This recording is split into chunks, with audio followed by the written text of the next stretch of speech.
Hello NEET aspirants और उनके parents. MCC की काउंसलिंग का प्रोसेस बहुत कॉम्प्लिकेटेड लगता है ना। सवाल बहुत सारे हैं। राउंड 1 में अगर सीट मिल गई तो उसे हम छोड़ सकते हैं या नहीं। राउंड 2 में अगर हमने काउंसलिंग से एग्जिट ले लिया तो क्या मैं राउंड 3 के लिए एलिजिबल रहूंगा या उसका कोई और इम्पैक्ट पड़ेगा। स्ट्रे राउंड में सीट ले ली तो नेक्स्ट ईयर क्या मैं नीट देने के लिए एलिजिबल रहूंगा। सिक्योरिटी डिपॉजिट जो है उसका फोरफीचर कौन से राउंड में हो जाएगा। ये बहुत सारे ऐसे सवाल हैं जिन्होंने आपको परेशान कर रखा है, पर घबराने की जरूरत नहीं है। मेडिपीडिया ने जैसा कि आपको प्रॉमिस किया था, टाइम टू टाइम काउंसलिंग के अपडेट्स आपको मिलेंगे, कॉलेजेस की सही जानकारी, नए फीस स्ट्रक्चर्स, कट ऑफ, सब कुछ हम आपको फ्री ऑफ कॉस्ट देंगे और साथ के साथ आपको ये भी समझाएंगे कि काउंसलिंग की कौन सी मिस्टेक आपके ऊपर भारी पड़ सकती है। तो आज इस वीडियो में हम एमसीसी के इस कॉम्प्लिकेटेड प्रोसेस को बहुत ही आसान भाषा में समझेंगे, फ्लो चार्ट के माध्यम से। हम मेनली फोकस करेंगे आपको एमसीसी काउंसलिंग के लिए रजिस्ट्रेशन कैसे करना है, फ्री एग्जिट आप कब ले सकते हैं, अगर सीट से रिजाइन करना चाहें या मिली हुई सीट अगर अलॉटेड सीट को छोड़ना चाहें तो वो कब तक छोड़ सकते हैं, और सिक्योरिटी का फोरफीचर कैसे नहीं होगा, ये सब कुछ डिस्कस करें। तो इस वीडियो को लास्ट तक देखना ताकि आप कोई सी भी मिस्टेक ना करो। मैं बहुत डिटेल में बात करूंगा आज इस प्रोसेस को लेके स्टेप बाय स्टेप, क्योंकि नीट काउंसलिंग की गलतियां तो बहुत छोटी होती हैं बट इनका इम्पैक्ट आपके मेडिकल करियर पे बहुत बड़ा हो सकता है। तो आइए बिना देरी करे शुरू करते हैं। एमसीसी की काउंसलिंग प्रोसेस जो है वो एमसीसी के पोर्टल पे होती है। पोर्टल का नाम है www.mcc.nic.in। आपकी रजिस्ट्रेशंस, पेमेंट ऑफ फीस मतलब रजिस्ट्रेशन और सिक्योरिटी का जो डिपॉजिट है वो भी, submission of your choices, modify and lock the choices and processing of result, सब कुछ mcc.nic.in पे ही होगा। कोई अलग से वेबसाइट नहीं है, कुछ भी और तरीका नहीं है काउंसलिंग के अलावा सीट मिलने का, तो इसी वेबसाइट को रेफर करना है। अब आता है फर्स्ट राउंड में सीट कैसे मिलती है। फर्स्ट राउंड में आपने चॉइस फिलिंग करी, सारा कुछ प्रोसेस किया आपने। सबसे पहले रजिस्ट्रेशन करना है, फिर सिक्योरिटी डिपॉजिट करना है, चॉइस फिलिंग करनी है, उसके बाद आपका रिजल्ट आएगा। रिजल्ट में अगर आप दो ही कंडीशन होंगे, या तो सीट मिलेगी या सीट नहीं मिलेगी। जिसको सीट नहीं मिली वो अगले राउंड्स के लिए एलिजिबल है, उसको दोबारा से अगले राउंड्स में रजिस्ट्रेशन नहीं करना है। फर्स्ट राउंड में अगर बच्चे को सीट मिल गई तो उसके सामने 3 कंडीशन है। पहला, या तो वो अलॉटेड सीट को ज्वाइन करेगा और वहां पे अपनी पढ़ाई शुरू करेगा। दूसरा, वो अलॉटेड सीट को ज्वाइन करेगा और अपग्रेडेशन के लिए अप्लाई करेगा। और तीसरा, वो फ्री एग्जिट लेगा। फर्स्ट राउंड में एमसीसी आपको फ्री एग्जिट के लिए अलाउ करती है। यहाँ पे आपको सीट अलॉट भी हो गई, उसके बाद भी आप बिना सिक्योरिटी के फोरफीचर के फ्री एग्जिट ले सकते हो। जैसा कि मैंने आपको बताया, अगर आपकी विलिंगनेस अपग्रेडेशन के लिए है तो आप अपनी विलिंगनेस शो करोगे कि मैं अपग्रेड करना चाहता हूँ वो सीट या चाहती हूँ, और सेकेंड राउंड में जाओगे। अगर आपको अपग्रेड नहीं करना है तो जो कॉलेज अलॉट हो गया है वहां पे आप अपनी पढ़ाई जारी रखोगे। अब लेट्स से राउंड 2 की बारी आई। राउंड 2 में जो बच्चे पहले से रजिस्टर्ड हैं उनको दोबारा से रजिस्ट्रेशन करने की जरूरत नहीं, लेकिन जिन बच्चों ने फर्स्ट राउंड में रजिस्टर नहीं किया था वो सेकेंड राउंड में फ्रेश रजिस्ट्रेशन कर सकते हैं।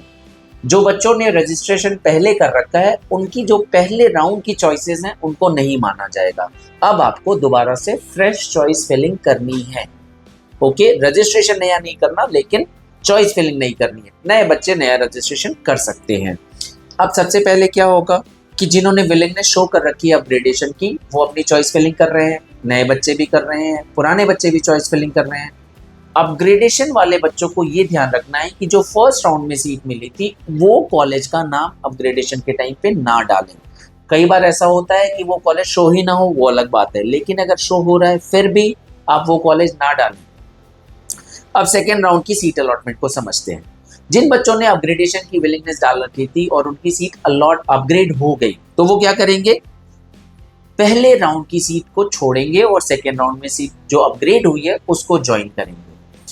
अगर राउंड 2 में फ्रेश सीट अलॉट हुई आपको तो आप 2 कंडीशन के थ्रू जाओगे, या तो वो आप सीट ज्वाइन करोगे या फिर वो सीट छोड़ोगे। सीट अगर आप छोड़ते हो तो अब आपका सिक्योरिटी डिपॉजिट फोरफिट हो जाएगा। अगर आप सीट ज्वाइन कर लेते हो तो दोबारा से वही कंडीशन है कि आप कंटिन्यू कर सकते हो सेम इंस्टीट्यूट में पढ़ना, या फिर आपको अपग्रेडेशन के लिए पूछा जाएगा और अब आप राउंड 3 के लिए विलिंगनेस जाहिर कर सकते हो कि मैं अपग्रेड करना चाहता हूँ। इस राउंड की खास बात यह है कि यहाँ पे आप सीट रिजाइन नहीं कर सकते। सेकेंड राउंड में जो सीट अलॉट हो गई है आपको, उससे आप रिजाइन नहीं कर सकते, आप अपग्रेड जरूर कर सकते हैं। दूसरी कंडीशन क्या है, अगर आपको सीट नहीं मिली थी तो आप दोबारा से नेक्स्ट राउंड के लिए एलिजिबल हो। फ्रेश रजिस्ट्रेशन नहीं करनी है, बट आपको फ्रेश चॉइस फिलिंग करनी पड़ेगी, या फिर आप एग्जिट ले सकते हो, आपका सिक्योरिटी डिपॉजिट आपको वापस कर दिया जाएगा। अब आप आ गए राउंड 3 पे। राउंड 3 में बहुत ध्यान देने वाली चीजें हैं।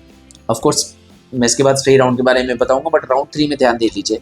यहाँ पे फ्रेश रजिस्ट्रेशन आप कर सकते हो, मतलब जो बच्चों ने रजिस्ट्रेशन मिस कर दिया था वो नया रजिस्ट्रेशन कर सकते हैं। फर्स्ट और सेकेंड राउंड के जो रजिस्टर्ड कैंडिडेट्स हैं उनको रजिस्ट्रेशन करने की जरूरत नहीं है, बट चॉइस फिलिंग दोबारा करनी है। राउंड 2 के जो भी चॉइस फिलिंग उन्होंने करी थी वो नल एंड वॉइड हो जाएंगी, उसे नहीं माना जाएगा।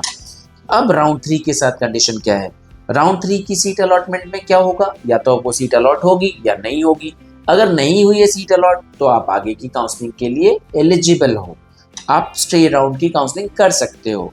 बट अगर सीट अलॉट हो गई, अब यहाँ पे 2-3 कंडीशंस हैं। पहला, सीट अलॉट हुई और आपने ज्वाइन नहीं करी, ध्यान से सुनिएगा।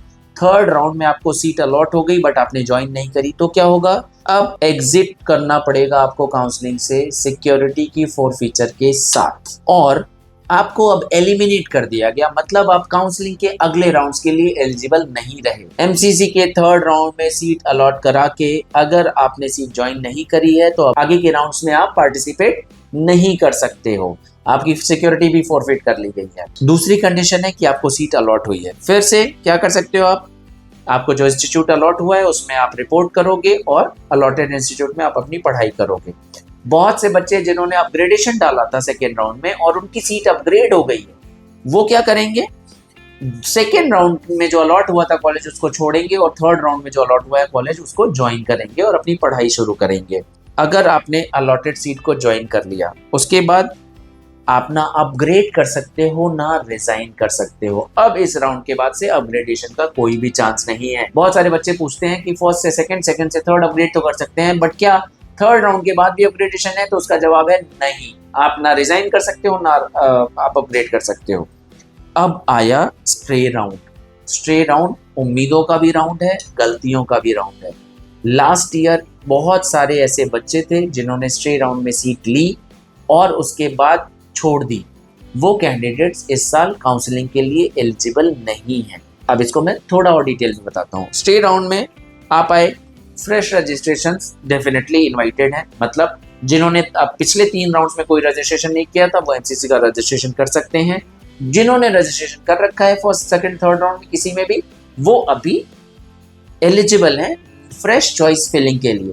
पीछे के राउंड्स की सारी चॉइस फिलिंग उनकी कैंसिल हो गई है, अब उन्हें फ्रेश चॉइस फिलिंग करनी होगी। स्ट्रे राउंड में अगर सीट अलॉट हो जाती है, बधाई हो, आपको फाइनली एक सीट तो मिल गई, आप ज्वाइन कीजिए कॉलेज को, लेकिन अब आप कॉलेज से रिजाइन नहीं कर सकते हैं। अगर आपको सीट अलॉट हो गई और आपने ज्वाइन नहीं की तो क्या होगा, forfeiture of fees and debarred from next 1 year from NEET examination. आपकी सिक्योरिटी फीस फॉरफिट होगी और आप अगला साल, अगला सेशन नीट का एग्जाम नहीं दे पाओगे, आप डीबार हो जाओगे। तो बहुत ध्यान से ये काउंसलिंग का प्रोसेस कीजिए।